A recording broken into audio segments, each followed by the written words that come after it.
A deadbeat dad learns the hard way. Pay your child support before booking a cruise, and we find out that a missing teenager on a cruise ship isn't really missing at all.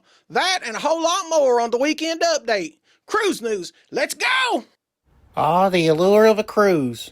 The sun, the sea breeze, and surprise arrests. Wait, what? 47-year-old Kentucky resident Dominique Weaver, a recent cruise vacation ended up not with the pina colada on the Lido deck, but instead was put in handcuffs on the gangway. Mr. Weaver, who had been dodging authorities for over a decade, yes, you heard me right, over a decade on the run, he now owes a staggering $100,000 in back child support. His plan to sail the high seas hit rough waters when Miami police nabbed him as he disembarked his recent cruise, proving that while you can escape to international waters, you can't escape from your responsibilities. Don't believe me? Here's the video. The cruise ends with a one-way ticket to Louisville and Metro Corrections for a man who owes thousands in child support. WDRB Stefan Johnson tells us how child support detectives found the suspect after more than 10 years on the run. The suspect had just ended a vacation. He was exiting a cruise ship in Miami, Florida, when he was taken into custody. And now it's very likely Metro Corrections will be his home for the holidays. Merry Christmas, Mr. Weaver. Jefferson County Attorney Mike O'Connell says Dominic Weaver has been on the run from child support for several years. I don't know when he left, but he fled the jurisdiction. And from the date of his sentence until today, and even today, he's not paid 1 cent of child support. But last week, Weaver was taken into custody in Florida. He was found, fortunately, but this is the interesting part, by the Miami police getting off a cruise ship last week in Miami. Detectives from the Child Support Division recently flew to Miami, brought Weaver back to Louisville, and locked him up at Metro Corrections. This is one of the most egregious events that brings something to light that I think I've ever seen. O'Connell says Weaver has a total of 4 cases with the Child Support Division. Those 2 more of those are ready for indictment, again, of more felonies. And owes more than 6 figures in back child support. I think it's somewhere in the $114,000, $120,000. According to the county attorney's office, in 2021, Weaver owed more than $99,000 in support and has several years in prison hanging over his head. I'm going to ask the court at the next opportunity to revoke his sentence and sentence him to 4 years in the state penitentiary for this offense. For years, O'Connell's office posted the names of delinquent parents in the local newspaper. These days, the approach is different, but doesn't always work. Our office does everything we can to work with people that have this obligation. I mean, everything we can, to the extent of even helping find employment and do things like that. Right now, Weaver is scheduled to be in court for arraignment on January 6th. I'm Stefan Johnson, WDRB News. Now, the cruise line involved remains unnamed, perhaps to avoid a tagline such as, "Leave your commitments to your family behind and book your next dream vacation with us." Now listen, this goes as a stark reminder that before setting sail, one should ensure that their legal matters aren't as deep as the ocean that they're cruising on.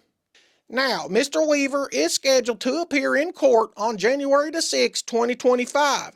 Dominique Weaver, you are now our most valuable passenger, or MVP if you please. I mean, what a power move, sir. Going on a cruise while owing over $100,000 in back child support? I mean, if you're going to run from responsibility, maybe don't do it by boarding a cruise ship that keeps meticulous passenger records. If only your decision to evade authorities would match your commitment to your children. Let this be a lesson to all aspiring seascape artists. Before you book that dream cruise, remember, you are being tracked by federal authorities. Duh. Now let's discuss the great Carnival celebration mystery. Who stole my teenager? So picture this. It's your first night on the Carnival celebration. You're dreaming of margaritas and endless buffets when suddenly at 4 a.m. you're jolted awake by a cruise-wide announcement. No, it's not for free bingo cards, it's a missing persons alert. Apparently, a 17-year-old pulled a Houdini on the Carnival celebration. Great start to a vacation, right? The crew mobilizes like it's an opening scene of an action movie, scanning every nook and cranny of the cruise ship. Meaning, if you're sitting there thinking, should I grab a flashlight or go back to sleep at 4 a.m.? Choices, people, choices. It turns out that our missing teenager was not in the ocean, was not abducted by pirates, but comfortably snoozing in someone else's cabin. That's right. The teenager, likely fueled by a combination of teenage rebellion and a food coma, fell asleep in another room. Classic. Now listen, let's imagine the reunion. The parent, where were you? The teen, sleeping. The crew member, you're welcome for the free search party. And hey, let's not forget about the passengers who were woken up for this drama. Oh, a missing teenager? I thought it was the 2-for-1 lobster announcement. One guy probably went to the buffet mid-search because, hey, priorities, right? There's nothing, and I mean nothing, like spending thousands of dollars on a cruise vacation only to wake up at 4 a.m. to find out someone's kid is missing. And by missing, we mean they just crashed in the wrong cabin. Honestly, if a teenager is voluntarily napping and not on TikTok, let them be. It's a miracle worth celebrating, not an emergency. Now here's the best part.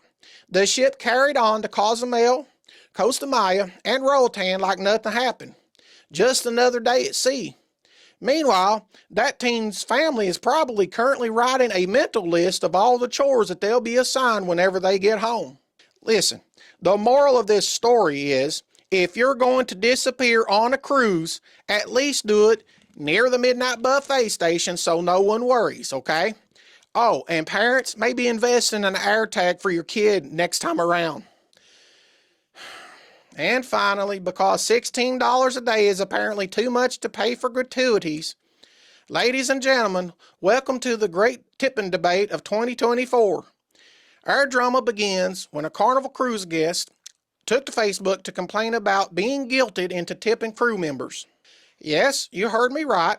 Paying an extra $16 a day for someone to literally cater to your every need while you sip on your latest concoction on a Lido deck is apparently a bridge too far. Now, this brave soul suggested that Carnival should pay their crew proper salaries like hotel workers in the U.S. Because, as we all know, hotel staff in America are rolling in riches. They're lighting cigars with $100 bills and vacationing in Monaco on their weekends off. Enter John Hield, Carnival's brand ambassador and unofficial king of witty clapbacks. With the patience of a saint and the sarcasm of a late-night comedian, Hield responded, "Tipping is indeed optional. You don't have to tip, but, maybe show a little gratitude to the people cleaning up after your endless buffet carnage and folding your towels into adorable animals every night." So listen, let's break it down. Carnival's tipping policy means that $16 per person per day. That's about the price of a venti latte and a croissant from Starbucks.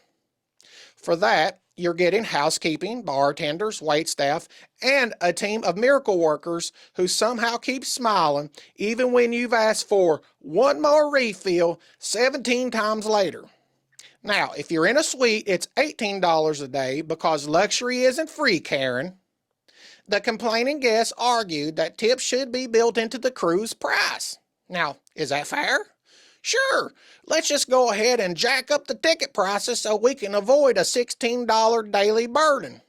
Nothing screams logic like paying $300 more up front so you can feel smug about not tipping at all. Meanwhile, Carnival's crew, who earn between $16,000 and $20,000 a year before tips, are out here hustling harder than a DoorDash driver during the Super Bowl. Now, John Hield wrapped up his response by thanking Carnival's 26,000 crew members for making the holidays magical, which is honestly more grace than this situation deserved. He could have said, "Fine, don't tip, but don't come to crying to me when your towel animal turns into a passive-aggressive blob." Now listen, if you don't want to tip, that's your prerogative. Just don't expect your next cruise to include warm smiles, extra chocolates, or the satisfaction of knowing that you didn't skip on rewarding hard work. Nothing says I'm living the best life like arguing over tipping $16 a day for someone who cleans up after you on vacation. If you can afford to go on a cruise, you can afford to throw a little cash at the person who scrubs the bathroom after you've been destroying it after midnight buffet runs. Don't be that person. Bon voyage, cheapskates. Now here's the thing about today's cruise stories. They're like a buffet of human behavior. A little drama, a little comedy, and a whole lot of, what were you thinking?